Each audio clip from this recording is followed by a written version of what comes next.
Hey, this is me building and strategizing my 400k per year profit solo consulting business right in front of your eyes. And the way that these videos work is that I start with some questions from the audience. This means that you can ask your question down below and then I'll answer it in tomorrow's video. And then we engagement hack the algorithm. You get some help from me if you find it valuable. And I get to connect with my audience, which is a big win-win. Then I show you my business stats, basically my cash, revenue, and cost for the day before, so that you get a full overview and look behind the curtain of what it takes of doing these between like 30 to 40k profit per month. Then I run you through my to-do list, so the things that I do on a day-to-day basis. And then in the end, I'll live brainstorm some strategy, which is basically just me thinking out loud on how I can fix my own bottlenecks and get to my goal of doing $1 million a year in personal profits while only taking calls 3 days a week and keeping my business at more than 85% margins. All right. So I'll dive into my YouTube channel. Here is my daily updates. I head over to community and then I scroll down until I find a comment that I haven't answered yet. We have this first comment here. I feel like I'm not only watching a Fred's video. QP Babe is always here locking in with the questions, nearly hitting 200 subs, Fred. Thank you, bro. And I recognize your name too. And yeah, and there we have it. A question from the man himself. The hourly breakdown was really eye-opening, man. Thanks for doing the math for us. I appreciate it, bro. If you're new here, I did a breakdown yesterday on this daily updates channel and how it is performing for me and my thoughts on it, because yesterday I hit 30 days in a row. And yeah, bro, I appreciate that you're happy about it. I think I'm also very happy about that. I've started to break down things extremely logically in my own business, because I think being a solo consultant and basically just being an entrepreneur and running a business is that you play a game of thesis, right? You have something that you think will work, then you put it out in the market, then you get feedback, and then you're like, did it work or not? Can I do it better? Should I stop? Should I improve it? Or did it just work the way that I expected it to, right? So it's just like constantly you learning something in your business and then putting it out in the market, and then the market is like interacting with it and seeing if it likes it, and the market seems to be enjoying the daily updates and I enjoy them too, which means it's a win-win, right? Question here. Are you ever concerned about coaching, consulting becoming oversaturated, especially for people who help online, social media centric businesses? The demand is definitely high for coaches, but do you think there's a saturation point, and how far out are we from that? Very good question, bro. So am I concerned about basically becoming too saturated? No, that's the short answer, right? If there's one thing that I've learned from being in business is that saturation and supply and demand, like, which basically means that there's a lot of supply, is that it's typically good. It's typically very healthy for a market or an industry that there is a lot of competitiveness, right? When like for example, I always try to, let me try to see if I can draw this thing up without ruining it all here. I think I can. The way that I see it, bro, is that it's like two fishing ponds, right? A lot of people will tell you that the pond with 2 fishes in is a lot better than the pond with 20, right? Because they're like, this is a trending business model. No one is doing it. Like, you will be blue ocean. This is groundbreaking. No one is doing this model. Where I'm like, if no one's doing the model, then the model probably isn't very good. But if over here there is 10, 20 fishes in the same size pond, it's like there's a reason to why there's many fish in that pond, right? There's probably a lot of food, which translates to our industry, coaching and so on. There's probably a lot of money to be made, and I have a delusional self-belief, which means that I'm just like, hey, I can get, if there's 20 other fish thriving in that pond, I can probably do better than most of the fish that are in that pond, and then I can get some more food, and which means that I can get more market share, more money, right? So I see it as a very good thing with competitiveness. Of course, it reaches a point, right, of basically like opportunity and basically like opportunity and then also demand, right? But I don't think we're nowhere near that, you know. I basically drew that thing and you couldn't see it.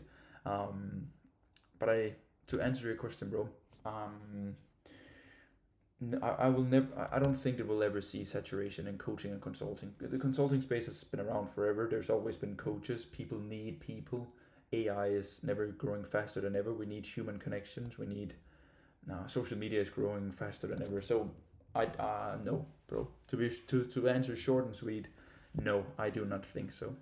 I think you need to adapt though, right? Like you need to be good at picking up on trends. You need to have the skill set of learning and adapting to what is going on in the space. And if you can do that, and if you do it for a long enough period of time, and you stick to like the core principles and you do them well enough, the 80-20 rule, then you will have endless opportunities, bro. So that's my thoughts. That's my 2 cents here. Then we have a question from Jonas. Hey Fred, super into this format. Love how you're keeping it real. I appreciate that, bro. I got a couple of questions. Maybe a small handful. I appreciate that. I'll get through it here. It's definitely. We've spent the past year delivering really good results for our done for you offer. Very good. That is the first step. Helping info businesses generate qualified appointments and drive more sales. Good offer. Most 80% of coaches needs more appointment and wants to drive more sales. And in their head, the only way that they can sell is by getting more meetings, right? So if they're making 10K a month and they had 5 sales calls per week, if they can get 10 sales calls per week, they'll probably make 20K a month, right? So right now we're at a stage where the done for you model is becoming a bottleneck. It's time consuming and hard to scale. So we're looking into transitioning to a done with you model. I don't know your revenue, bro, but if your done for you is lower than 15K, then you have a problem. In my opinion, you should at least be doing 15K and you're done for you. Let's say that you're doing 10K and you are capping out and it's too time consuming, then you have a problem. If you're above 15K, 100K Danish, then I think it's reasonable to switch into more of a consulting model. So that's just like personal take. Here are a few things I'd love your perspective on. So the transitioning from done for you to done with you. At what stage would you recommend making this shift, and how much focus would you initially dedicating to building the done with you side without disrupting current operations? Good question here. I would say, so right, in my business, I still have a done for you aspect, right? I'm a consultant and 80% of the money that I make comes from my mentorship. That is how people know me. It is the things that I speak the most about in my content whatsoever. But I still have an agency, right? A done for you aspect. I have 2 partners running it. I have 33% ownership. All I do is bring clients into it and they deliver the service. Last month, the agency did $27,000, which means that my consulting gives more value to my agency. So I think, bro, you should always keep your agency. The way that you want to transition into done with you is that you want to focus on all cash flow clients, right? The clients that pay the bills, the client that make sure your business is running. Then you want to take, let's say, 20-25% of your time and start building out done with you, right? So starting to focus more on the acquisition of getting case studies where you only tell people what to do instead of operating them. And then you want to raise your prices overall. So your done for you becomes more expensive, and then your done with you is kind of here and the done for you is here. You realize you'll make more money in done for you by implementing done with you. It's kind of a paradox. So just make sure that you do client work over here and you also bring the right people on, and then you build the done with you next to it, right? So I always tell my clients that are busy with done for you, it's like you need to dedicate the first 2 hours of the day towards building your consulting, your done with you offer over here. And then once you've done that, you can run your agency business as usual, right? Because these 2 hours per day is like 10, 12, 14 hours a week. That is pretty quickly compounding. So that is how I would do it. Offer and positioning. We've spent 5.5K on ads in the past few months. Booking meetings is easy, but closing is a challenge. Pretty normal when you start running ads from a brand new account and not that much social proof and like foundation, I'm assuming. Closing is challenge. I suspect it's because we're targeting too broadly anyone who wants appointments. Would you recommend narrowing it down to a specific niche? And how would you go about tailoring an offer that cuts through and converts? This is a good question. Let's do an example that everyone can kind of like follow along here. Let's do fitness offer, right? If I run an ad in fitness that basically says, do you want to lose weight? I would get a lot of leads. I would get pretty cheap leads, but I would get like basically every single person on the planet through the door. Like I would get like older men, younger women. I would get people that need to lose 20 pounds and people who want to lose 50 pounds and people who want to lose 5 pounds.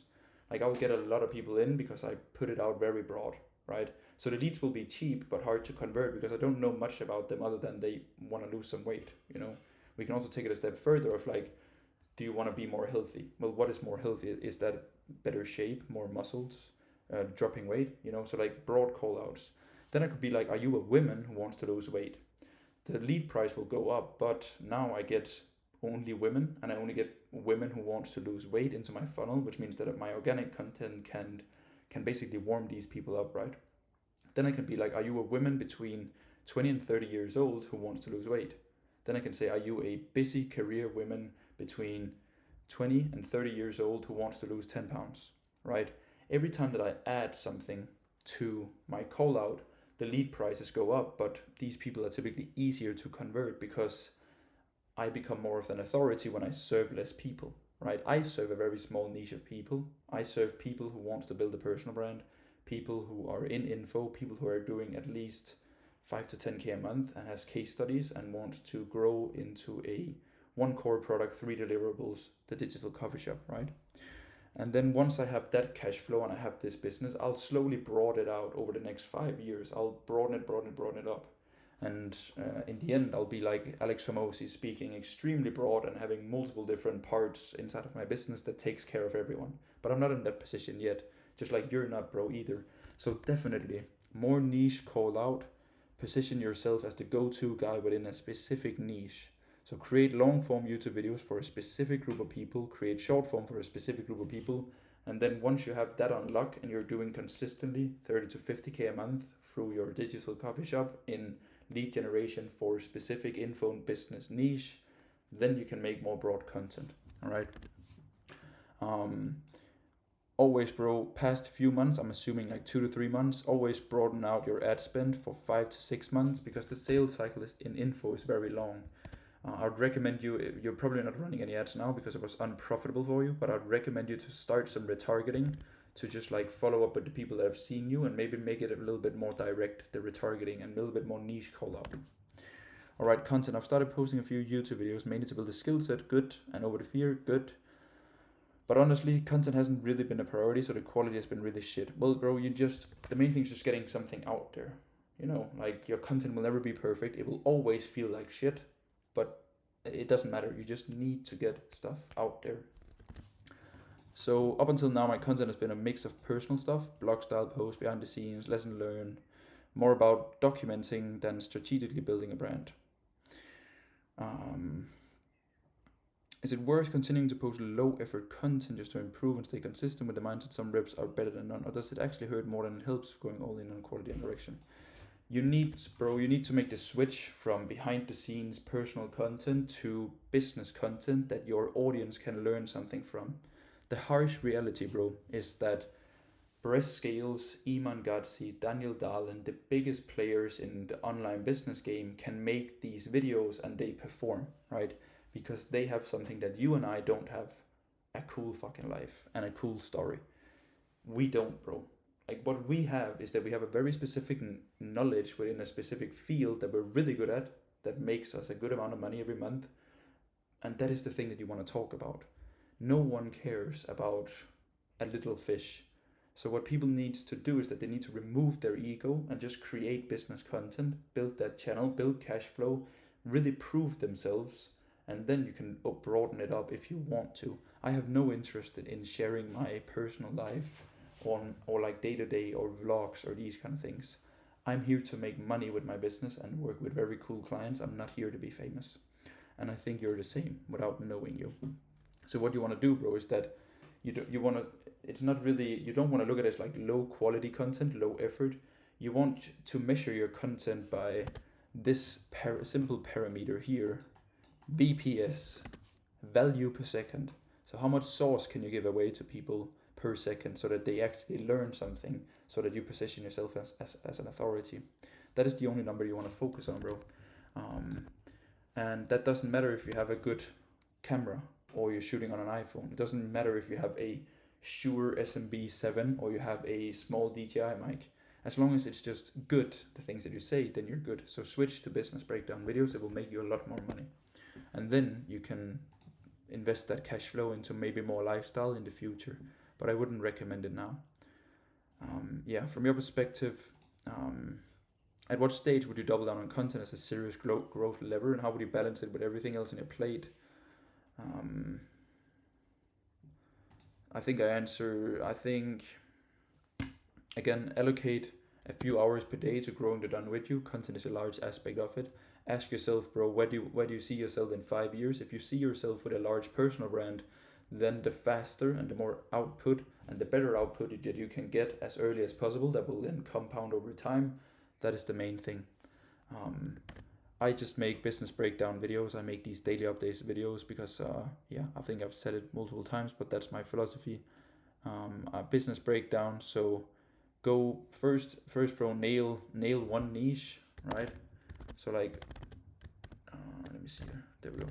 So like nail the business niche, right? Then open up a little bit broader, but niche out, right? So start niche and then broaden. That's my best advice. I hopefully made sense, bro. A lot of info in one go, but interesting position, Jonas. So I wish you all the best, man. Interesting business, interesting place that you're at. Yeah, just crush it, man. Sorry for swearing. Next up is the business stats, right?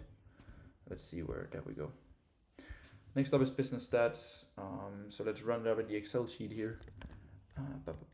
I'll scroll down so that you can actually see something. There we go. So daily updates channel is at 198. I don't think we've gotten a sub here. Nope.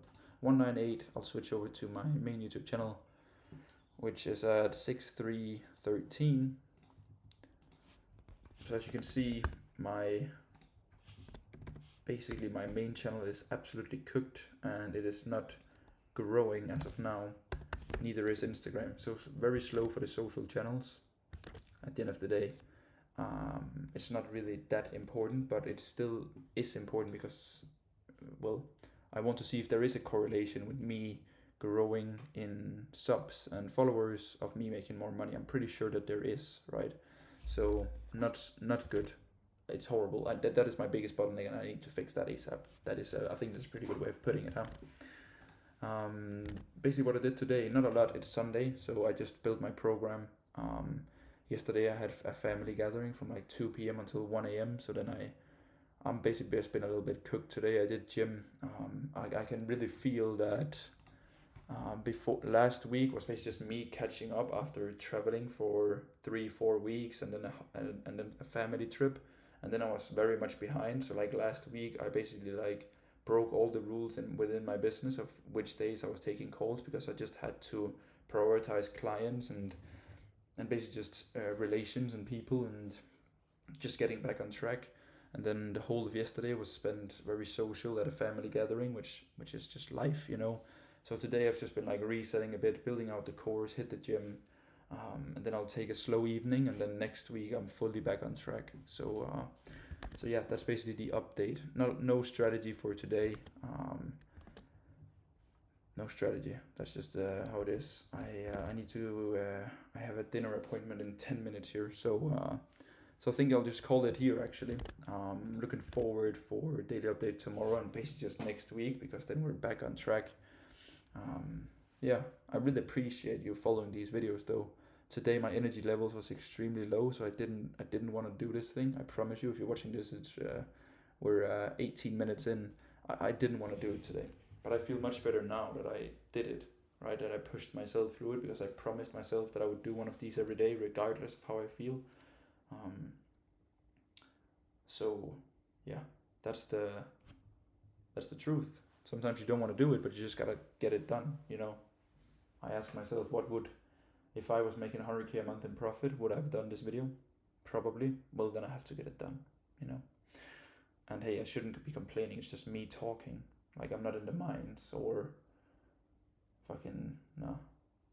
That was it. That was the strategy for today. Doing things that you don't want to do, and then doing them either way, and then it actually feels good. I appreciate it. People, crush it with your businesses next week. I'm wishing you all the best, and then we'll see each other tomorrow.